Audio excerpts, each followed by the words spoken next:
മോളെ ചോറ് ഞാൻ ബാഗിൽ വെച്ചിട്ടുണ്ട് കേട്ടോ. അതെ, ഉച്ചകഴിഞ്ഞ് ഇച്ചിരി ഫോട്ടോസ്റ്റാറ്റ് എടുക്കാനുണ്ട് കേട്ടോ. അതുകൂടെ കഴിഞ്ഞിട്ടേ വരുള്ളൂ. കഫേയിലും പോകണം. മോളെ, പൈസ വല്ലതും വേണോ?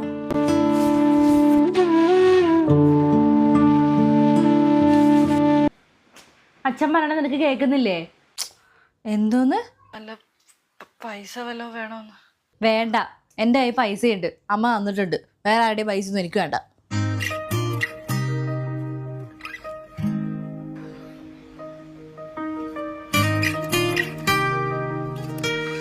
അമ്മ, ഞാൻ ഇറങ്ങുന്നു.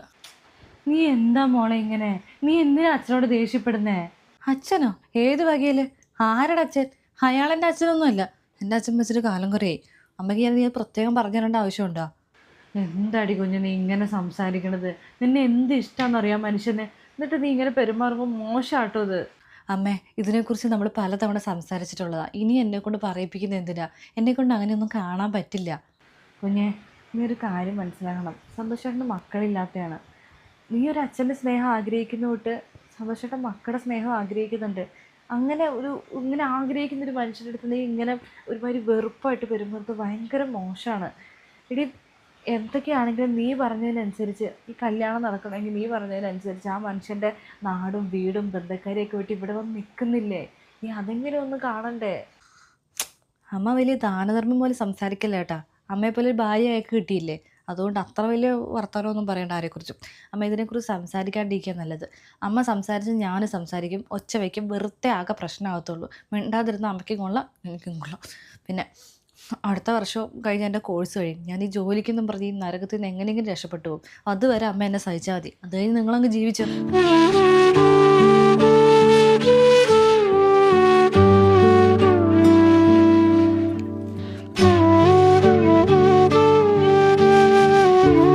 സന്തോഷേട്ടാ, കൊച്ചു പോയാ? ആ പോയി. കൊച്ചിൻ്റെ പെരുമാറ്റം നല്ലതിൽ വിഷമം ഉണ്ടാക്കുന്നുണ്ടല്ലേ? വിഷമം ഇല്ലെന്ന് പറഞ്ഞാൽ അത് നുണയായിപ്പോ. സത്യം പറഞ്ഞാൽ ഇപ്പം തോന്നുക ഒന്നും വേണ്ടായിരുന്നെന്ന്. കാരണം നിങ്ങളുടെ ജീവിതത്തിലെ സന്തോഷം കൂടിയാണ് ഞാൻ ഇല്ലാണ്ടാക്കിയത്. അയ്യോ, അങ്ങനെയൊന്നും പറയല്ലേ. അവൾക്ക് കുറച്ചുകൂടെ സമയം കൊടുത്താൽ മതി. അവൾക്ക് ചേട്ടൻ്റെ സ്നേഹം മനസ്സിലാവും. പിന്നെ ഇപ്പോൾ ഇവളീ കാണിക്കുന്നത് എന്നാന്ന് വെച്ചാൽ അവളുടെ മാത്രമായിരുന്നു ഞാൻ. പെട്ടെന്ന് വേറൊരാളും കൂടി ഞങ്ങളുടെ ജീവിതത്തിലേക്ക് വന്നു കഴിയുമ്പോൾ അതിൻ്റെ ആവശ്യമില്ലാതെ ചിന്തിച്ച് കൂട്ടുന്നതിൻ്റെ കുഴപ്പമാണ്. ഒരു അച്ഛൻ്റെ സ്നേഹം അവൾ നല്ല രീതിയിൽ ആഗ്രഹിക്കുന്നുണ്ട്. അതെനിക്കറിയാം. എടോ, ഉള്ളത് പറഞ്ഞാൽ തനിക്ക് വിഷമാവുമായിരിക്കും. എന്നാലും ഞാൻ പറയാം, ഞാൻ രണ്ടാമതൊരു വിവാഹത്തിന് ഇറങ്ങി പുറപ്പെട്ടത് തന്നെ എന്നാൽ എനിക്ക് മക്കളില്ല.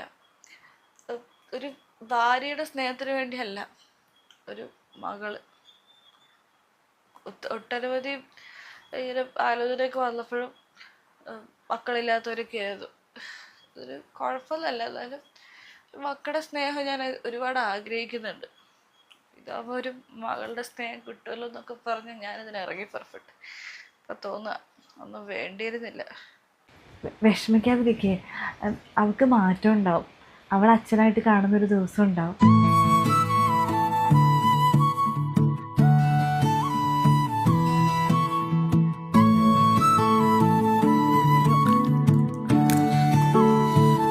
കഫേ പോയത് തന്നെ ആണോ? പിന്നീട് ഞാൻ എന്തിനു നുണ പറയണം അടുത്ത്? അല്ല, ഞാൻ ചോദിച്ചെന്നേ ഉള്ളൂ. പിന്നെയില്ല അമ്മ, അടുത്ത മാസം തിരുവനന്തപുരത്ത് വെച്ചിട്ട് എൻ്റെ കോഴ്സിൻ്റെ ഒരു വർക്ക്ഷോപ്പ് ഉണ്ട്. എനിക്ക് പോയാൽ കൊള്ളാമെന്നുണ്ട്. 3 ദിവസത്തേക്കാണ്. ക്ലാസ്സിൽ ഒരുവിധം പിള്ളേരെല്ലാവരും പോകുന്നുണ്ട്. ഞാനും പോയിക്കോട്ടെ. 3 ദിവസം എന്നൊക്കെ പറയുമ്പോൾ അവിടെ സ്റ്റേ ചെയ്യേണ്ടി വരില്ലേ? ആ വരും. ഗേൾസ് എല്ലാവരും കൂടി ഒരു സ്റ്റേ കണ്ടുപിടിച്ചിട്ടുണ്ട്. ആഹാ, അപ്പം അവിടെ വരെയൊക്കെ ആയ കാര്യങ്ങൾ. എന്നിട്ടാണോ നീ ഇപ്പം പറയണേ? അല്ല, അങ്ങനെ വലിയ പ്ലാനിങ് ഒന്നും ആയിട്ടില്ല. ഏകദേശം ഒരു ഐഡിയ വേണമല്ലോ വീട്ടിലൊക്കെ അവതരിപ്പിക്കുമ്പോൾ. പിന്നെ പഠിക്കുന്നതിൻ്റെ ഭാഗമായതുകൊണ്ട് എന്തായാലും അറ്റൻഡ് ചെയ്യണം.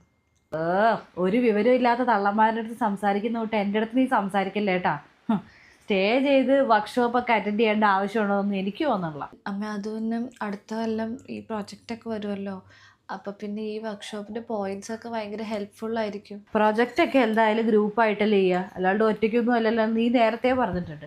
അല്ലാണ്ട് ഈ വർക്ക്ഷോപ്പിൽ ഇത്രയും ദൂരത്തോട്ടൊക്കെ പോയി, അതും ഒരു ദിവസത്തേക്കൊക്കെ ആണെങ്കിൽ പോട്ടെ, 3 ദിവസമൊക്കെ അവിടെ പോയി സ്റ്റേ ചെയ്തിട്ടുള്ള അത്രയും വലിയ പഠിത്തമൊന്നും എൻ്റെ പൊന്നുമോക്ക് വേണ്ട. അത് വേണ്ട, ശരിയാവത്തില്ല, പോകണ്ട. അമ്മ എന്താ അമ്മ പറയണേ? കൂടെ പഠിക്കുന്ന എല്ലാവരും പോകുമ്പോൾ ഞാൻ മാത്രം പോകാതിരുന്ന മോശ, ശരിയാവില്ല.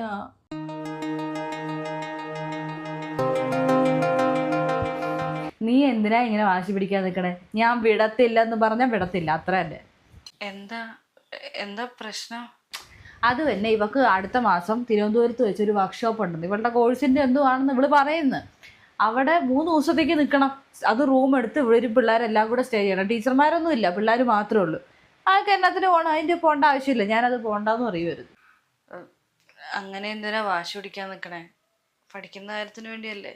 പിന്നെ മോൾ ഒറ്റയ്ക്കൊന്നും അല്ലല്ലോ. സന്തോഷേട്ടാ അങ്ങനെയല്ല, എന്നാലും കൊച്ചിനെ ഒറ്റയ്ക്ക്. അത്ര ചെറിയ കുട്ടിയൊന്നും അല്ലല്ലോ. ആവശ്യത്തിനുള്ള മെച്യൂരിറ്റി മോൾക്കായല്ലോ. പിന്നെ ഈ കൊല്ലം കോഴ്സെല്ലാം കഴിഞ്ഞ് അടുത്ത കൊല്ലം എന്തായാലും ജോലിക്കൊക്കെ ദൂരേക്ക് എന്തായാലും പോകേണ്ടി വരും. അപ്പോഴും നമ്മുടെ കൺവെൻറ്റത്ത് കാണുമെന്ന് പറഞ്ഞാൽ നമുക്ക് വാശി പിടിക്കാൻ പറ്റില്ലല്ലോ. ശരി പൊക്കോ. പക്ഷെ ഒരു കാര്യമുണ്ട്, നീ കൂടെ പോകുന്ന പിള്ളേരുടെ എല്ലാവരുടെയും നമ്പർ തന്നിട്ടേ പോകാൻ പറ്റത്തുള്ളൂ. എല്ലാവരുടെയും നമ്പർ വേണം. പിന്നെ നിന്റെ ക്ലാസ്സിലെ മിസ്സിനെ ഞാൻ വിളിച്ചു പറയും, എന്നിട്ടൊക്കെ നീ പോയാൽ മതി. ഓ, സമ്മതിച്ചല്ലോ. അതൊക്കെ അമ്മയുടെ ഇഷ്ടം പോലെ ചെയ്തു. ആരുടെ നമ്പർ വേണ്ടി തരാം, ആരെ വേണേൽ വിളിച്ചു ചെയ്തോ. അതൊക്കെ അമ്മയുടെ ഇഷ്ടം. സമ്മതിച്ചിട്ടില്ല, അത് തന്നെ വലിയ കാര്യം. ഞാനെന്നാ പിന്നെ ഞാനിവിടെ വരുന്നുണ്ടെന്നുള്ള കൺഫർമേഷൻ ഒന്ന് വാട്സപ്പ് ഗ്രൂപ്പിൽ ഒന്ന് അയക്കട്ടെ കേട്ടാ. Thank you. എടോ, കൊച്ചെൻ്റെ മുഖത്തൊക്കെ ചിരിച്ചു.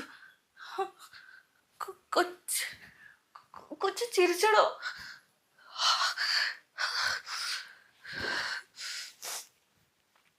ഞാൻ പറഞ്ഞില്ലേ കൊച്ചിന് മാറ്റം വരുമെന്ന്. നോക്കിയോ, ഇനി അച്ഛാന്ന് വിളിക്കുകയും ചെയ്യും.